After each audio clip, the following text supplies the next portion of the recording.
ఆదర్శం కథ. రచన పల్లా వెంకట్రామారావు. కథాపఠనం మలవరపు సీతారాం కుమార్. పశ్చిమ కనుమల్లో తోరణ అనే ఒక రాజ్యం ఉంది. ఆ రాజ్యానికి రాజు శేషుడు.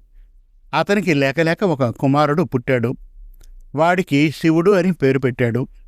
కాబోయే రాజు కాబట్టి అతనికి యుద్ధ విద్యలు నేర్పాల్సిన అవసరం వచ్చింది. శివునికి తగిన వయస్సు రాగానే రణదేవుడు అనే గురువుని నియమించాడు శేషుడు.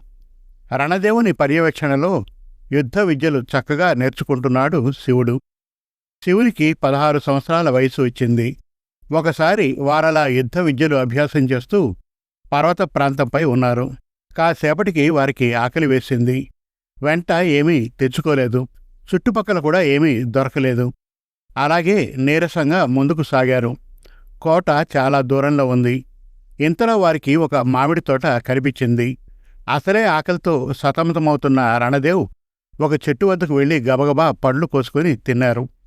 ఆకలి తీరాక కాస్త నెమ్మదించాడు. వెంటనే ఏదో గుర్తుకు వచ్చినట్లు దిగ్గున లేచి దగ్గరలో ఉన్న ఒక బండరాయి వద్దకు వెళ్ళాడు. సర్రున వరలోని కత్తిని బయటకు లాగాడు. తన కుడి అరచేతిని బండరాయిపై ఉంచి రెండో చేత్తో కత్తిని పైకెత్తి నరుక్కోబోయాడు.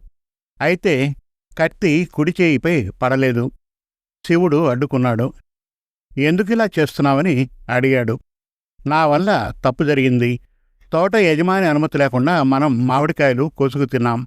ఇది దొంగతనం అవుతుంది. సంతానం తప్పు చేస్తే మందలించాల్సిన బాధ్యత తల్లిదండ్రులది. శిష్యుడు తప్పు చేస్తే గురువుది అసమర్థత అవుతుంది. అలాంటిది నేనే తప్పు చేస్తే నేను నీకు ఏం నేర్పినట్లు?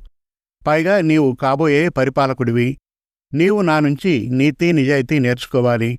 అందుకే నాకు నేనే శిక్ష విధించుకుంటున్నాను. నా చెయ్యి వదిలిపెట్టమన్నాడు. అయితే శివుడు అందుకు ఒప్పుకోలేదు. ఆకలి విచక్షణా జ్ఞానాన్ని కోల్పోయేట్లు చేస్తుంది. అందువల్ల మీరు చేసింది తప్పు కాదు అన్నాడు. ఇందుకు రణదేవ్ అంగీకరించలేదు. పెద్దలెప్పుడు సరైన మార్గంలోనే నడవాలి. అప్పుడే పిల్లలకు ఆదర్శంగా నిలబడతారు. నేను చేసిన ఈ తప్పుని ఈరోజు సమర్థించుకుంటే రేపు నువ్వెప్పుడైనా పరిపాలనలో తప్పు చేస్తే దాన్ని విమర్శించే అర్హత కోల్పోతాను. కాబట్టి శిక్ష అనుభవించాల్సిందేనన్నాడు రణదేవుడు. శివునికి ఏం చేయాలో తోచలేదు. ఇంతలో ఒక ఆలోచన వచ్చింది. తెలియకుండా కోశామని నేరమంటున్నారు. కొంటే నేరం అవదు కదా అంటూ శివుడు తోటమాలి కోసం కేకవేశాడు. దూరంగా ఉన్న తోటమాలి పరుగెత్తి వచ్చాడు. విషయం చెప్పి తాము తిన్న పళ్లకు తగిన ఖరీదు చెల్లించాడు శివుడు. అప్పుడు శాంతించాడు రణదేవ్. ఒకరికి ఆదర్శంగా ఉండాలనుకుంటే ముందు మనం ఆచరించి చూపాలి అనే పాఠాన్ని నేర్చుకున్నాడు శివుడు. సమాప్తం. మరిన్ని చక్కటి కథల కోసం, కవితల కోసం, వెబ్ సిరీస్ కోసం మనతెలుగుకథలు.com విజిట్ చేయండి. Thank you.